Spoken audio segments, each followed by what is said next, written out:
You were doing that. So you were doing that from like 2012 up to around like 2016, 2017. Yeah, just and about. obviously still present. Yeah. And then at that time too, throughout that, you were also doing like Righteous Wednesdays, I think it was called. Yeah. Yeah, you really right? did do like, the research. Yeah, I was doing that with my homie West, and basically it was our night. One of our good friends, Zach, used to bartend and manage there, so he kind of just gave us a night and was basically like, y'all have creative freedom to bring the music you want, bring the events you want to do here, and we'll give you a percentage of the bar, like in sales that night. To me, that was crazy. You had like full freedom to take over. Yeah, just book whoever we wanted to, and then from our cut every night, we would just pay these DJs or whoever we would bring in, and often it was just like take no pay just to like book someone slightly bigger, Right. But it was still dope. We had like a bar tab. At that time when you're like early 20s, that sounds like that's like you made it, That's peak. Yeah, it really like, was. Yo, It felt like like that. Yeah, and then so we called it Righteous Wednesdays.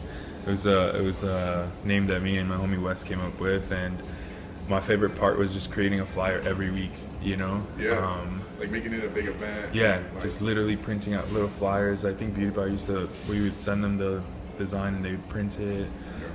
So I would love going through like old like design, like band, like punk band covers like from back in the day, and just like switching things out for it to say, Righteous Wednesdays, dates, and DJ names, and for it to say Beauty Bar and things like that. Who's the special guest? Yeah. So you start Wild on the Villains. You're doing Righteous Wednesdays. You're like slowly building the following. I'm pretty sure you have like all these ideas where you're like, all right, we're building the following. We have our spot already. Like things are looking good. We have a good trajectory. And then around 2016, end of 2016, end of 2017, you start doing like plant giveaways. I think you had like a booth at Wanderlust. Yeah. Yeah, you had a booth, and you were like, what was the inspiration behind that? Why'd you get into like? Because I think you were making like terrariums, right? Yeah, I was doing terrariums. Well, so at some point, like if we backtrack a little bit, my homie, like really good friend and business partner Juan, approached me one day. Like I had, already Villains. Like I had done a few drops, I had done a few pop-ups and releases and things like that.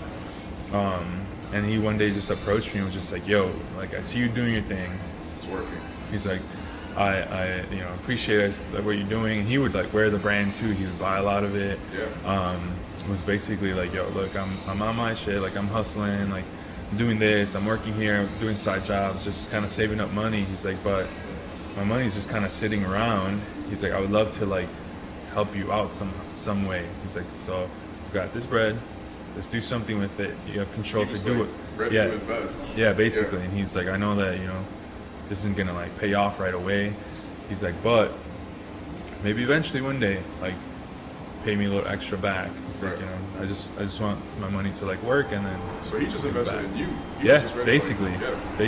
So that was that. I remember at that point I used to live on like I used to live with him, but I think at that point we had like moved away already, and that's just kind of what he approached me. And so I was like, "Yo, that's really dope, man. Like, let's do it." So at that point it was just me and him. And that's how that partnership started. That's how that partnership started. Yeah. So, and I don't even remember what year that was, but then it was cool. It was like, cool, I've got, because for me to launch Wild Onion Villains, the very first like drop, you want to call it, is I had this like 2001 Volkswagen Jetta, like a little stick shift car. I loved it, but I sold it just to like fund the whole project. You were like, oh, so you got rid of it? I sold it. No vehicle at this time. Started riding bicycles, fixed gear bikes. And that was a whole other thing that like led to a following for the brand. At first, a lot of people thought it was like a fixed gear clothing brand, actually. And I used to organize little rides and like have people meet up, and like we'll just go riding around the city. Before what we have now, like the run clubs. This is like that's funny. Yeah, fixie cruise. And we'd like, I think I saved up to buy like a Chromebook bag that was like insulated, or not insulated. It had like tarp inside, so like it wouldn't leak water.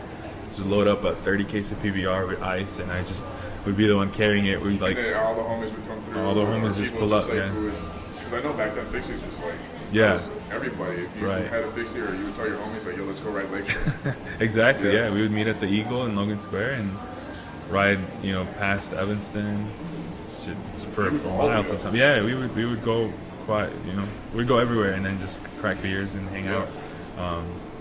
But anyway, so Juan joins up, so now I have help at these events doing pop-ups and whatnot.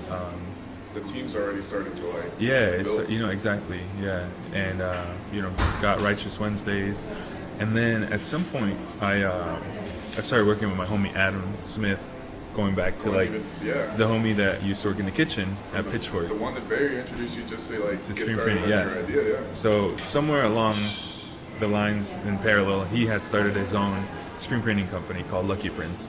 Okay. And he had stopped working at the bar. I kept on working at the bar. At this point, I started bartending at some point. So, I was more like front of the house, like face. So I started inviting homies over and started working at this place called Blue Light, and inviting DJs to DJ there as well.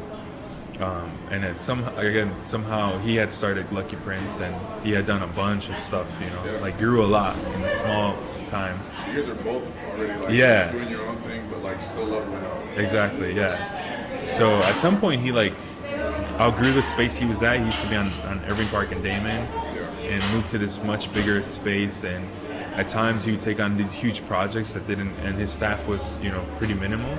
So he'd be like, "Yo, do you know anyone that can help me like catch and fold shirts this and this and this day?" You just needed a worker. Yeah, and I'd be like, "Oh yeah, my homie will come through and help you," And then one time it was just like, "Actually, you know what? I'll come through and help you. Like I got time."